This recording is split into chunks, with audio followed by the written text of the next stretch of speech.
शलभ जी, शलभ जी, योगी आदित्यनाथ जी उत्तर प्रदेश के मुख्यमंत्री, आपके नेता, ये कहते हैं कि 4 साल में कोई दंगा नहीं हुआ, तो फिर डरा क्यों रहे हैं? क्या ये डराना है कि दंगा किया तो 7 पीढ़ियां उसका अंजाम भुगतेंगी? और शलभ भाई, एक बात और है, आजकल बताइए, अभी तक हमारे देश में जितने भी दंगे हुए हैं, क्या आम इंसान, एक बेचारा मिडिल क्लास गरीब आदमी दंगा करता है? वो तो गुंडे होते हैं, दंगाई कहाँ से आते हैं, दंगा करके चले जाते हैं, कैसे पता चलता है?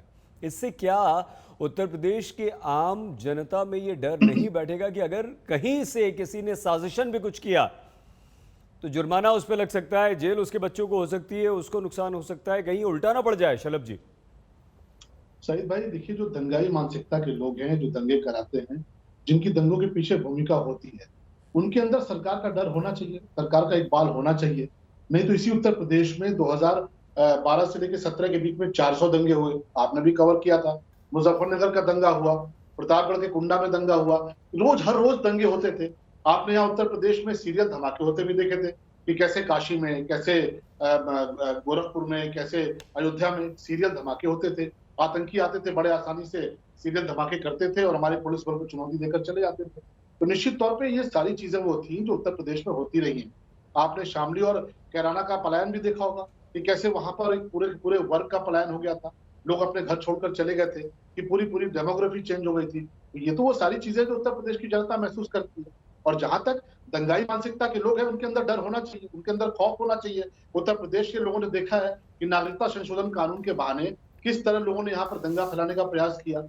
उसके अलावा भी बहुत सारी घटनाएं हुई जिसके दौरान लोगों ने प्रयास किया कि उत्तर प्रदेश में अराजकता की जाए, दंगा फैलाया जाए, लेकिन वो कामयाब नहीं हुए। क्यों? क्योंकि मुख्यमंत्री जी जो बात कह रहे हैं कि यहाँ पर जो पोस्टर देखकर दंगा करेगा, यानी कि अगर आपको याद हो तो डेनमार्क में एक पोस्टर छपा था, उसको लेकर उत्तर प्रदेश की सड़कें खून से लाल कर दी गई थी अखिलेश जी के जमाने में। पोस्टर देख के जो लोग दंगा करते हैं उत्तर प्रदेश में, ऐसे लोगों को उत्तर प्रदेश की सरकार ने पोस्टर पर चस्पा कर दिया, उनके घरों की नीलामी कराई, उनके दुकानों की नीलामी कराई। और निश्चित तौर पर उसी का परिणाम है कि ऐसी सोच वाले लोग, जो दंगाई सोच के थे, जो नफरत भरी सोच के लोग थे, जो अराजकता करते थे, जो मीडिया को निशाना बनाते थे, पुलिस बल को निशाना बनाते थे, उनके अंदर एक खौफ पैदा हुआ और उत्तर प्रदेश में पिछले 4.5 वर्षों के दौरान एक भी दंगा नहीं हुआ। ये पूरा देश देख रहा है। तो निश्चित तौर पर ये अगर हमारी उपलब्धि है, हमने ये काम किया, तो उत्तर प्रदेश की जनता को पता भी है और हम इस बात का जिक्र क्यों ना करें। उत्तर प्रदेश की जनता को भी जानने का अधिकार है, देश की जनता को भी जानने का अधिकार है कि ये वही उत्तर प्रदेश है जहां 2017 से पहले 400 दंगे हुए थे। आज इस उत्तर प्रदेश में एक भी दंगा नहीं हुआ। आज यहाँ पे अमन चैन का वातावरण है, कोई भी त्योहार होता है बहुत शांति से गुजरता है, कोई भी अवसर होता है बहुत शांति से गुजरता है। और यही अगर 2017 के पहले आप जाएंगे तो होली रही हो, दीपावली रही हो, ईद रही हो, कोई ऐसा त्योहार नहीं था जो शांति से गुजरा हो। मुजफ्फरनगर दंगों की आंच तो पूरे देश ने देखी थी। तो निश्चित तौर पे ये हमारी उपलब्धि है और इस उपलब्धि को जनता के बीच में जाना चाहिए। उत्तर प्रदेश की जनता को याद भी है और निश्चित तौर पर इस विषय को बताएंगे भी लोगों को कि उत्तर प्रदेश में आज एक सरकार जो काम कर रही है, सबका साथ, सबका विकास, सबका विश्वास की भावना के साथ जी। काम कर रही है। यहाँ दंगाइयों के लिए कोई स्थान नहीं है, अपराधियों के लिए कोई स्थान नहीं है। जो दंगा करने का प्रयास करेगा, जो अपराध करने का प्रयास करेगा, उसके साथ सख्ती से निपटेगा। अनुराग भदौरिया जी, क्यों जी। योग्य अखिलेश यादव को नहीं लगते हैं अनुराग जी योगी आदित्यनाथ? और योगी नहीं, योग्य देखिए, क्यों? और वो योग्यता क्या होगी? मैं बताता हूं आपको। उत्तर प्रदेश में जनता की सरकार नहीं चल रही है, धमकी देने वालों की सरकार चल रही है। धमकी, ये धमकी देते हैं जनता की चुने हुए जो मंत्री या जो यहाँ पे नुमाइंदे होते हैं, वो कभी धमकी नहीं देते। इसलिए कहते हैं ना, उत्तर प्रदेश में धमकियों की सरकार चल रही है, जनता की सरकार नहीं। हम उत्तर प्रदेश को सांस्कृतिक और संस्कारिक उत्तर प्रदेश बनाना चाहते हैं। ये उत्तर प्रदेश को सांप्रदायिक उत्तर प्रदेश बनाना चाहते हैं। अब आप दंगाई की बात करते हैं तो ये दंगाई सत्ता में आ गए। जब किसी होते हैं ना, जब किसी मोहल्ले को चोर कोई वहाँ का सभासद बना देंगे तो फिर उस मोहल्ले में चोरी कम होगी ना, लेकिन आदत चली जाएगा। अब हालत इनकी क्या है, ये दंगे की बात करते हैं। मैं इनसे पूछना चाहता हूँ, क्या लखीमपुर खीरी में आपने क्या दंगे का रूप नहीं बदल दिया? आपने किसानों को कौन सी सरकार थी जिसमें किसान को रौंद के मारा गया हो?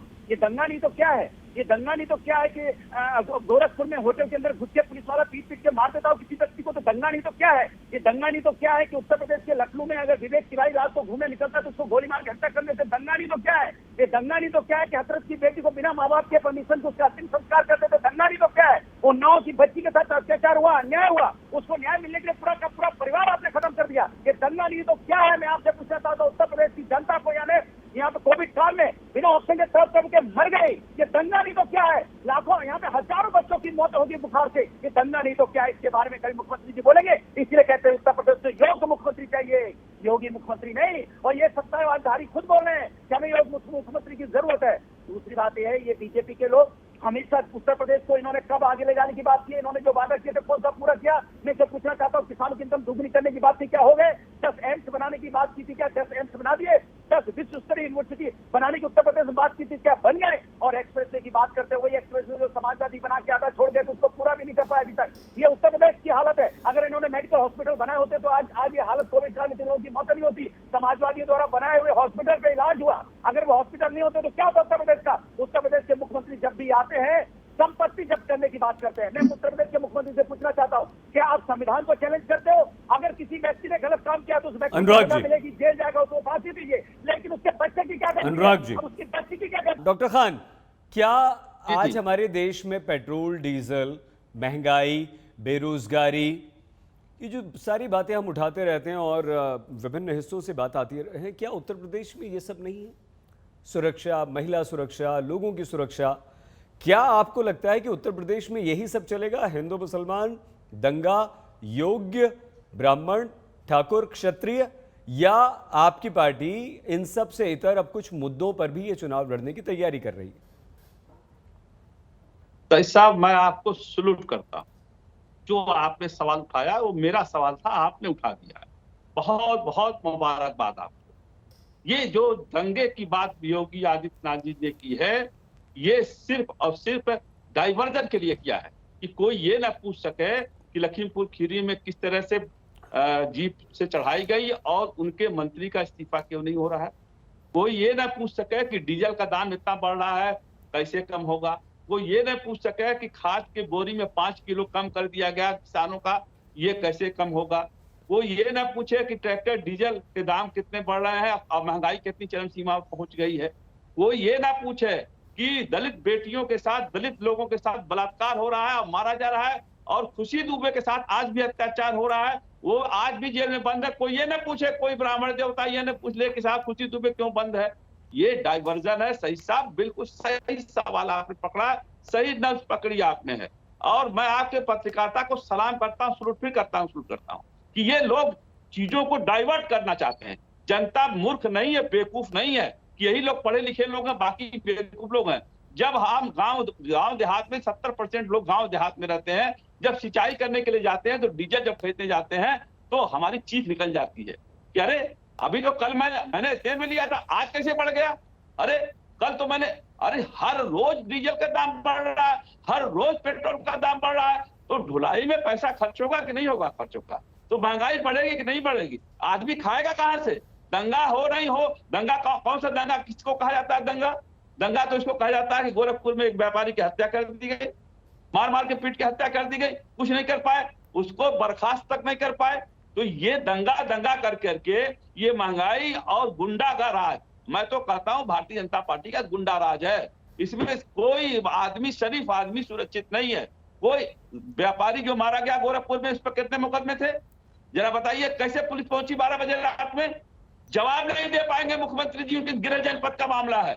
आज 4 पुलिस सस्पेंड नहीं, एसपी को हटाया नहीं, डीएम को हटाया नहीं। इसका मतलब मंशा थी योगी आदित्यनाथ जी की कि व्यापारी को मारो तुम लोग, हम कुछ नहीं बोलेंगे, हमारा गृह जनपद है, कौन बोलेगा?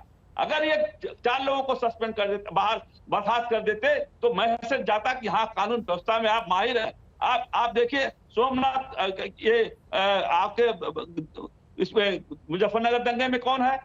मुजफ्फरनगर के दंगाइयों में जिसका नाम है उसको जेट सुरक्षा मिली हुई है। क्या बात सुरक्षा दे रहे हैं आप? क्यों दे रहे हैं सुरक्षा को? आप दंगाइयों में नाम उनका है, उनका नाम मुकदमा मुख्यमंत्री जी अपने ऊपर जो मुकदमे हैं 307, 302 मुकदमे मुख्यमंत्री जी ने खुद हटाया अपने ऊपर से। तो क्या मैसेज क्या देना चाहते हैं आप?